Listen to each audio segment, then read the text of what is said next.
Assalamualaikum warahmatullahi wabarakatuh. Nama saya Sunarni dengan NIM 858451722. Pada kesempatan kali ini untuk pemenuhan tugas bahasa Indonesia di SD, saya akan membacakan sebuah cerita yang berjudul Malin Kundang Si Anak Durhaka. Sumber www.cerita.web.id. Dahulu kala di Minang, Sumatera Barat, hiduplah sepasang ibu dan anak dalam kondisi yang miskin. Ibu itu bekerja apa saja demi bisa menghidupi diri dan anak sematawayangnya yang bernama Malin Kundang. Meski hidup dalam kemiskinan, Malin tumbuh menjadi anak yang kreatif, mudah bergaul, tanggap, dan cepat dalam menguasai keterampilan. Namun, sering waktu kondisi keluarga itu tidak banyak berubah, sehingga Malin yang tidak ingin terus hidup menderita bertekad untuk merantau. Ikut sebuah kapal dagang yang berlabuh di pantai dekat perkampungannya. Niat itu pun kemudian disampaikan kepada ibunya. Ibu, Malin ingin mencari pekerjaan yang lebih baik. Pergi berlayar bersama saudagar yang Malin temui di tepi pantai kemarin. Malin, janganlah kau tinggalkan ibumu yang sudah tua ini sendiri. Kalau kau pergi, siapa yang menemani ibu? Hanya kau yang ibu punya, Malin. Tolong izinkan Malin pergi, Bu. Malin lakukan ini juga untuk ibu, supaya ibu tidak lagi harus susah payah mencari penghidupan.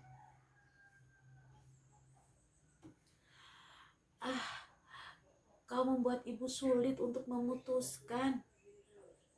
Ibu tidak ingin kau pergi, tapi ibu juga tidak mungkin menghalangi kau yang ingin mengubah nasibmu, nasib keluarga kita. Maka, baiklah, aku izinkan kau pergi. Tapi ingatlah satu hal, wahai Malin. Jangan sampai nanti kau lupa dengan ibumu ini. Jangan sampai kau lupa pula dengan tempat kelahiranmu ini. Hari berganti hari, minggu berganti minggu, bulan berganti bulan, dan tahun berganti tahun. Bahkan kapal yang singgah di pantai kampung kelahiran Malin itu pun telah datang dan pergi silih berganti. Namun dari itu semua tak satu kapal pun yang membawa Malin atau sekedar membawa kabar tentang dirinya. Kenyataan pahit itu pun membuat ibu Malin kehilangan semangat hidup dan mulai sakit-sakitan. Hingga pada suatu hari saat kondisi ibu Malin sudah sangat lemah, berlabuh kapal besar dagang di pantai itu. Pantai di dekat tanah kelahiran Malin. Kapal itu terpaksa berlabuh lantaran istri saudagar yang juga turut dalam pelayaran itu hamil dan mengidam air kelapa. Pada awalnya, saudagar pemilik kapal itu hanya memerintahkan anak buahnya untuk membeli kelapa muda milik salah satu warga. Namun, melihat barisan pohon kelapa yang meneduh, istri saudagar itu mengajak suaminya untuk beristirahat di bawah barisan pohon kelapa sambil menikmati sejuknya air kelapa di tengah terik matahari siang. Meski pada awalnya menolak dengan alasan harus meneruskan perjalanan yang masih jauh, pada akhirnya saudagar kapal itu pun menuruti permintaan istrinya. Sementara warga kampung yang melihat berlabuhnya kapal besar di pantai mereka langsung menyambut turunnya orang-orang dari dalam kapal itu. kapal itu terlihat asing oleh mereka, hingga salah satu anak buah kapal yang menjadi juru bicara menyebutkan bahwa saudagar pemilik kapal besar itu yaitu Tuan Malin ingin bersantai di pantai sambil menikmati air kelapa bersama istrinya. Barulah warga kampung itu saling tatap tidak percaya. Malin yang selama ini selalu ditanyakan oleh Ibu Malin kepada saudagar kapal yang singgah di pantai itu, kini sebagai saudagar pemilik kapal besar, salah satu warga kampung yang menjadi tetangga Ibu Malin pun langsung berlari pulang hendak memberitahu Ibu Malin bahwa anaknya yang telah menjadi saudagar kaya raya kini telah pulang. Mendapat kabar itu, semangat hidup Ibu Malin yang awalnya hampir mati ketika seperti bertambah berkali-kali lipat. Sakit yang diderita pun seperti tak terasa lagi lantaran mendengar kabar yang selama ini bertahun-tahun ia nantikan. Bahkan yang lebih membuat ia senang dan bangga, kini anaknya telah menjadi saudagar kaya raya, pemilik kapal dagang yang besar. Malin yang tak ingin keberadaannya ditunggu memberi isyarat kepada anak buahnya untuk membagikan uang kepada warga dan meminta mereka untuk kembali ke rumah mereka masing-masing. Warga yang mendapat uang secara cuma-cuma itu pun senang, bukan kepala. Namun salah satu orang yang sepertinya menjadi tetua kampung menolak pemberian itu. Tidak, Tuan, terima kasih.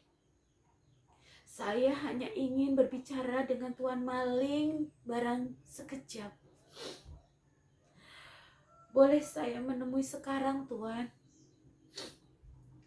Tuan Malin tidak ingin diganggu. Beliau ingin menemani istrinya menikmati air kelapa di pinggir pantai ini. Kalau kau menginginkan pekerjaan, sampaikan saja kepadaku.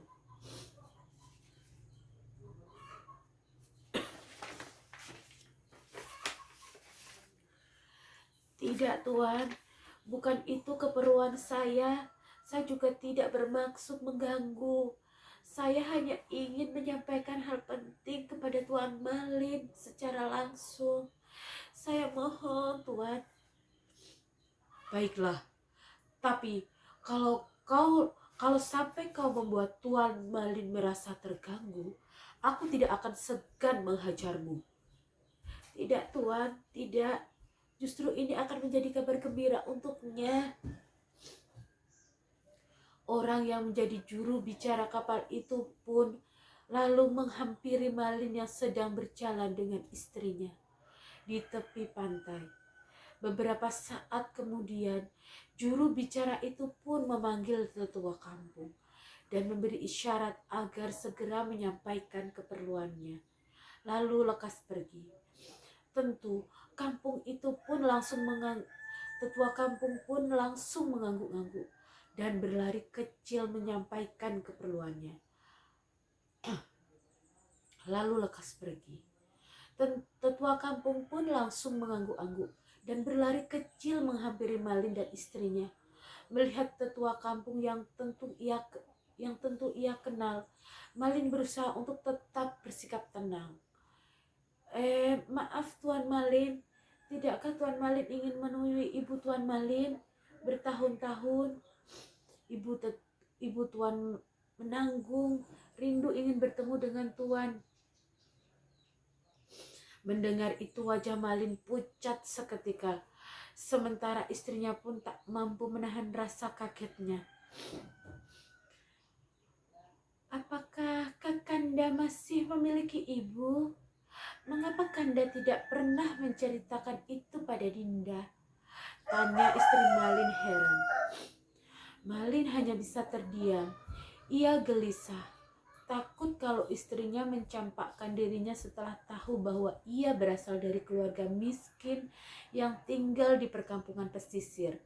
Padahal yang istrinya tahu selama ini, ia adalah saudagar kaya berasal dari saudagar kaya pula. Ia berbohong demi menjaga kehormatan kedua orang tua istrinya yang sudah menjadi mitra dagangnya.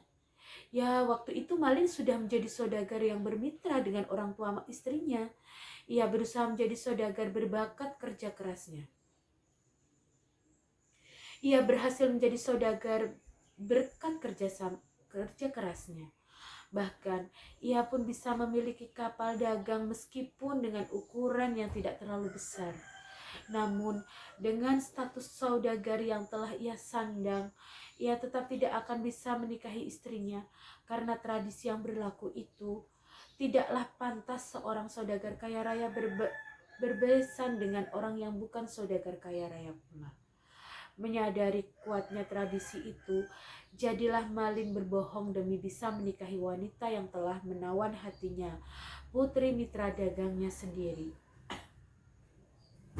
Dan yang membuat ia semakin tidak berdaya, kapal dagang besar yang ia miliki sekarang merupakan hadiah dari orang tua istrinya agar ia lebih mudah dalam mengembangkan perniagaan yang ia usahakan. Maka baginya saat ini ia tak ubahnya seperti sedang mendapati buah si malakama. Kalau ia tidak mengakui ibunya, jadilah ia anak durhaka. Namun kalau ia mengakui, ia akan kehilangan wanita yang sangat ia cintai. Tidak hanya itu, kapal dagang besar pemberian orang tua istrinya pun pasti akan diminta kembali. Kanda, mengapa diam? Apa yang terjadi? Apa yang Kanda pikirkan sehingga membuat Kanda berkeringat dingin seperti ini? Tanya istrinya yang makin heran melihat perubahan yang terjadi pada diri Malin. Tidak apa-apa Dinda. Kanda hanya jadi teringat kedua orang tua Kanda yang sudah lama meninggal. Jawaban yang keluar dari mulut Malin akhirnya bisa membuat istrinya kembali tenang.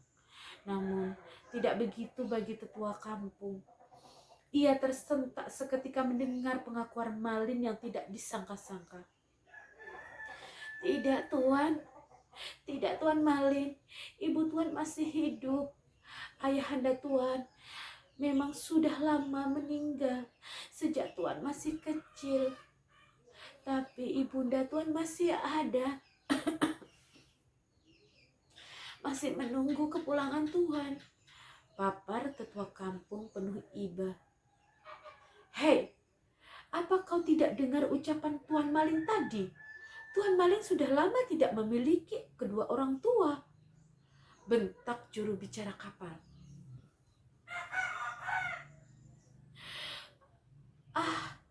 Aku tahu sekarang. Kau hanya pura-pura seperti ini agar Tuan Malin memberimu uang yang banyak, kan? Terka si juru bicara kapal seraya meraih kantung uang yang ia selipkan di ikat pinggangnya. Tidak, Tuan, tidak. Saya tidak seperti yang Tuan sangkakan. Rengek ketua kampung yang kedua tangannya menakut. Tanpa tanda bahwa dia bersungguh-sungguh memohon pengertian si juru bicara kapal.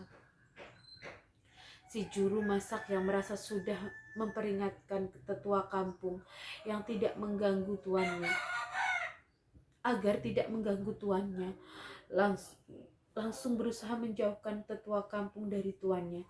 Namun di tengah usaha si juru bicara kapal mengusir tetua kampung, dari kejauhan terdengar suara wanita yang memanggil-manggil.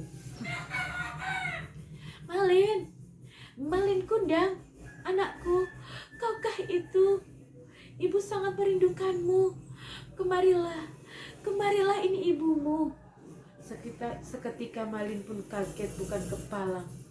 Keringat dingin di kepalanya keluar semakin menjadi. Sebagai seorang anak ia sangat ingin berlari merengkuh ibunya. Namun hatinya yang telah diselimuti rasa takut kehilangan istri yang sangat dicintai membuat kakinya terpaku. Itu Tuan, itu ibunda Tuan, ucap tetua kampung seraya menunjukkan tangan ke arah Ibu Malin yang terus berjalan mendekati mereka. Oh Malin anakku, Malin, betapa senang hati ini. Akhirnya ibu bisa melihatmu lagi. Ibu sangat merindukanmu. Tidakkah kau juga merindukan ibumu ini anakku? Keluh Ibu Malin yang kini hanya berjarak beberapa langkah. Namun juru bicara sangat sigap dalam melindungi tuannya dengan langsung menghalangi Ibu Malin. Tunggu, wanita tua, ada perlu apa kau mendekat? Aku ini ibunya, ibu yang telah melahirkannya dan membesarkannya. Tidak mungkin, kedua orang tua Malin itu telah lama meninggal. Kau jangan seenaknya mengaku-ngaku sebagai ibunya. Kau juga sama dengan laki-laki ini, hanya ingin mendapatkan uang. Aku tidak peduli dengan uang kalian. Malin, Malin anakku, siapa laki-laki kasar yang berlagak seperti Algojo itu? Tanya Ibu Malin menunjuk si juru kapal. Ibu Malin pun terus mendekati Malin, ingin segera memeluknya. Namun si juru bicara kapal menahan kedua pundak Ibu Malin hingga membuat Ibu Malin meronta. Lepaskan aku. Manusia macam apa kau ini? Hendak menghalangi seorang ibu yang ingin memeluk anaknya sendiri. Melihat keharuan itu, tetua kampung pun berusaha melepaskan tangan si juru bicara kapal dari pundak Malin. Sementara Malin masih dengan sikap diamnya, tidak berdaya. Namun, ketika istrinya yang mulai geram dengan sikap Ibu Malin dan memintanya agar tidak hanya diam, meluncurlah kalimat dari mulut Malin yang begitu menyakitkan hati ibunya. Pergilah kau, wanita tua. Aku bukan anakmu. Aku Malin, anak saudagar kaya yang telah lama meninggal. Pergilah, pergi sebelum aku mengusirmu dengan kasar. Perintah Malin dengan nada suara tenang namun tegas, dengan pandangan yang kosong lurus ke depan. Kalimat itu langsung membuat ibunya lemas seketika. Ia jatuh terduduk, tangan kanannya yang bergetar diangkatnya dengan telunjuk yang mengarah ke anaknya yang berdiri di hadapannya. Tidak, tidak mungkin aku salah mengenali anakku sendiri. Aku kenal dengan raut wajahmu, tak asing dengan suaramu. Dan aku tidak mungkin lupa dengan lengan kakimu. Luka bekas goresan pisau yang kau rebut dariku untuk membuat tombak mainanmu dulu. Malin, sadarlah kau Malin, ini ibumu. Aku menjadi saksi atas semua yang diucapkan ibumu. Semua itu benar adanya Malin. Janganlah kau menjadi anak durhaka yang tidak mau mengakui ibumu sendiri. Imbau tetua kampung yang kini memegang kedua lengan Ibu Malin. Hai kalian, aku menghormati kalian sebagai orang tua, tapi sikap keras kepala kalian yang terus memaksa suamiku telah melewati batas. Maka benar kata suamiku, pergilah kalian semua sebelum kami mengusir kalian dengan kasar. Perintah istri Malin setengah membentak. Ini kampung kami dan akulah tetua di kampung ini. Kalau kalian tidak suka dengan sikap kami yang berusaha menyadarkan orang sebelum terlambat, maka kalianlah yang seharusnya pergi dari sini. Pergi dari kampung ini, ucap tetua kampung dengan suara bergetar. Menyadari hal itu, istri Malin pun segera mengajak Malin kembali ke kapal dan pergi meninggalkan perkampungan pesisir itu. Malin pun mengiyakan dengan bibir yang bergetar menahan tangis. Namun lagi-lagi karena cinta, ia mengabaikan hati kecilnya yang menjerit memohon ampun dari ibunya. Sementara Ibu Malin yang tidak ingin berpisah lagi dengan Malin, masih berusaha dengan kesabarannya sebagai ibu yang terus mencoba menyadarkan anaknya. Ibu Malin pun mengiba dengan tangis yang terseduh. Malin, anakku, tegakah kau kembali meninggalkan ibumu yang telah lama menantikan kepulanganmu? Sungguh, tegakah kau tidak mau mengakui ibu yang telah melahirkan dan membesarkanmu? Malin seolah tidak peduli. Dia terus menuju kapalnya hingga membuat ibunya berteriak-teriak dalam isak. Berhentikah? Berhenti, Malin. Kembalilah kau pada ibumu. Kembalilah, Malin. Kembali, Malin. Kembali. Sudahlah, Uni. Sudah, kita pulang saja. Biarlah Tuhan sendiri yang memberi hukuman atas sikapnya itu. Pinta tetua kampung menenangkan. Namun dengan mendengar kata hukuman Tuhan, Ibu Malin justru bangkit dan bersuara lebih lantang dari sebelumnya. Ya Tuhan, kalau benar dia anakku, hukumlah dia. Kutuklah dia menjadi batu, batu yang lebih keras dari hatinya yang memang telah membatu. Malin yang telah berada di tengah kapal seketika bergetar mendengar doa ibunya. Namun sekali lagi, ia terus melawan nalurinya. Diperintahkannya seluruh anak buahnya agar segera mengembangkan layar, lalu meninggalkan pantai itu. Terlebih secara tiba-tiba, langit gelap, langit yang cerah menjadi gelap. Angin bertiup kencang, gelombang laut meninggi susul menyusul. Seluruh orang di kapal pun menjadi panik, dan kepanikan itu pun terakhir ketika petir yang seperti cambuk bercabang-cabang menyambar ke kapal dagang itu. Tiang-tiang di kapal besar itu pun patah hingga menghantam orang-orang yang di bawahnya. Orang-orang yang tertimpa tiang itu mati seketika, sementara lainnya yang berhasil menghindar dengan menceburkan diri ke laut, justru pada akhirnya terseret arus hingga meregang nyawa di tengah lautan. Adapun Malin Kundang, ia berhasil menghindar dengan menggulingkan badannya ke haluan kapal. Namun, baru saja ia berdiri, cahaya dan suara kilat kembali menyambar kapal, tempat mengenai dirinya. Tubuhnya terbakar seketika, hangus hitam. Namun dalam kondisi jasad yang seperti itu ternyata ia masih bisa bergerak-gerak. Jasad itu lalu tampak membungkuk dan kemudian kaku dalam posisi bersujud. Badai telah reda, tak ada lagi petir, tak ada lagi angin dan gelombang kencang. Bangkai kapal dagang yang besar itu pun tak lagi tersisa di pantai. Semua telah hanyut terseret arus. Namun, di salah satu sudut pantai yang dipenuhi batu karang, beberapa orang tampak terheran-heran melihat satu batu karang yang berbentuk aneh, menyerupai tubuh manusia yang sedang bersujud. Bahkan, yang lebih aneh, batu itu mengeluarkan suara degup yang menyerupai degup jantung manusia. Temuan itu pun akhirnya disampaikan kepada tetua kampung. Menyadari hal itu seperti ada kaitannya dengan tragedi yang menimpa Malin Kundang. Tetua pun mengajak Ibu Malin untuk melihat batu itu secara langsung. Sesampainya di sana, Ibu Malin tertegun. Ia menangis, bibirnya bergetar, mengucapkan sesuatu sambil mengelus batu bersujud itu di bagian kepalanya.